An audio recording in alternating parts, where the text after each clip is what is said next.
Hello दोस्तों, नमस्ते। आज हम बात करेंगे डायनासोर का अंत कैसे हुआ और डायनासोर खत्म नहीं हुए होते तो क्या होता। चलो जानते हैं। एक ऐसे समय था कि दुनिया में डायनासोर का राज हुआ करता था। वो वहां चलते थे जहां हम आज चल रहे हैं। इस धरती पर सांसें ली और इस धरती पर लड़ाइयां लड़ी। इस दैत्यकार बड़े विचित्र डायनासोर ने करीब 14 करोड़ सालों तक इस धरती पर राज किया। इस डायनासोर की हजारों प्रजाति भी थी। इसमें से कुछ शाकाहारी थे तो कुछ मांसाहारी थे। कुछ डायनासोर बहुत ही शांत स्वभाव के थे तो कुछ डायनासोर बहुत ही हिंसक और खतरनाक थे। डायनासोर उस समय के सबसे सफल जीव थे, लेकिन अचानक ऐसा क्या ही हुआ कि आखिर ऐसी कौन सी घटना थी जिससे डायनासोर का नामो निशान ही मिट गया। आपको इसके बारे में जानने के लिए इसके लिए हमें करोड़ों साल पीछे जाना होगा और डायनासोर के उस अंतिम दिन के बारे में आग्रह से जानना होगा। तो आज से करीब 6.5 करोड़ साल पीछे और जानते हैं कि कैसे हुआ डायनासोर का अंत।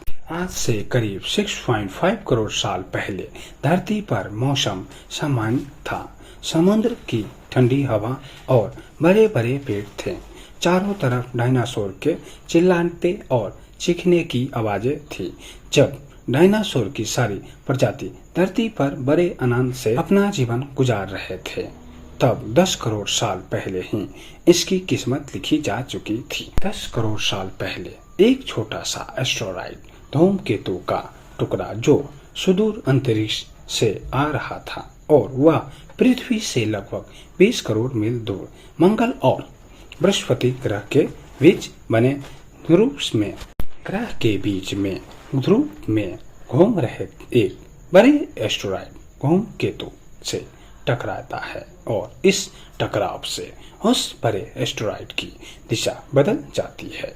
वह रूस ग्रह से निकलकर सीधी पृथ्वी की ओर 22,000 मील घंटे की स्पीड से बढ़ने लगता है धरती की तरफ।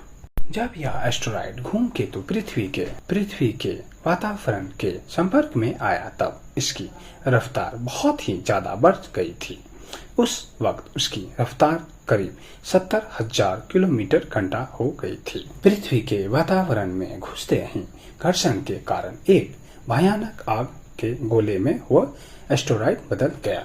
इसकी रफ्तार इतनी ज्यादा थी कि सिर्फ 4 मिनट में अंटार्कटिका महासागर को पार कर लिया। कुछ ही क्षण में यह एस्टेरॉयड मैक्सिको की खाड़ी के पास जमीन से टकराता है और लगभग 35,000 डिग्री सेल्सियस की ऊर्जा वाला एक भयानक विस्फोटक होता है। बहुत ही ज्यादा। इस टकराव का विस्फोटन लगभग 10 हाइड्रोजन बम के विस्फोटन के बराबर था। यह विस्फोट इतना शक्तिशाली था कि इसके टकराते ही धरती की लाखों टन धातु अंतरिक्ष में चली गई। टकराव वाली जगह पर करीब 180 किलोमीटर चौड़ा और 20 किलोमीटर गहरा गड्ढा पड़ गया। 16 मिनट 40 सेकेंड बाद इस टकराव की वजह से धरती के अंदर चारों ओर बेहाल ही बड़े भूकंप आने लगे। इस वजह से समुद्र की विशाल कायम लहरों का निर्माण हुआ भी था। अब आपके मन में सवाल आ रहा होगा कि उड़ने वाले डायनासोर तो उड़कर बच निकले होगा, तो वो कैसे खत्म हुआ। लेकिन उड़ने वाले डायनासोर जमीन से तो बच निकले, पर जो मेटल पृथ्वी से अंतरिक्ष में गया था वो ग्रेविटी के कारण आग के गोले बनकर पृथ्वी पर बरसने लगा, जिससे सभी उड़ने वाले जीव का हवाई में ही खत्म हो गया। विस्फोट के 40 मिनट बाद पृथ्वी का वातावरण 100 डिग्री से भी बढ़कर, जिससे पेड़ पौधे वनस्पति संडी सारे जीव खत्म हो गया।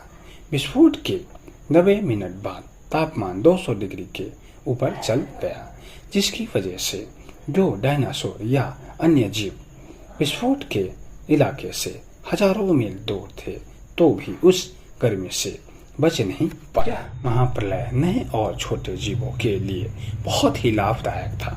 इस प्रलय में मेलमेलस जैसे प्रजाति बच गई थी। लेकिन मैलमैलस क्या थे? यानी कि स्तनधारी जीव जिन्होंने खुद को इस महाविनाशक से बचाने के लिए, अत्यंत गर्मी से बचने के लिए वो जमीन के अंदर रहने लगे थे और जिंदा रहने के लिए उन्होंने सब कुछ खाना शुरू कर दिया था। धीरे धीरे अब धरती फिर से सामान्य होने लगी थी और फिर से नए नए पेड़ पौधे उगने लगे थे।